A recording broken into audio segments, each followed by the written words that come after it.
చేయాలి. ఎందుకంటే మనం సమాజంలో కొన్ని దయనీయ పరిస్థితులు కూడా చూస్తున్నాము.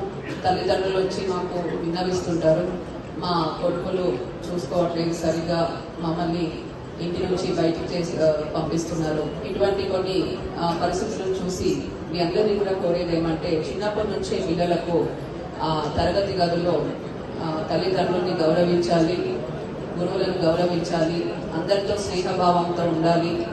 ఇటువంటి మంచి ఎథిక్స్ అండ్ మోరల్ వాల్యూస్ కూడా మీరు పిల్లలకి ముందు నుంచే నేర్పించాలి.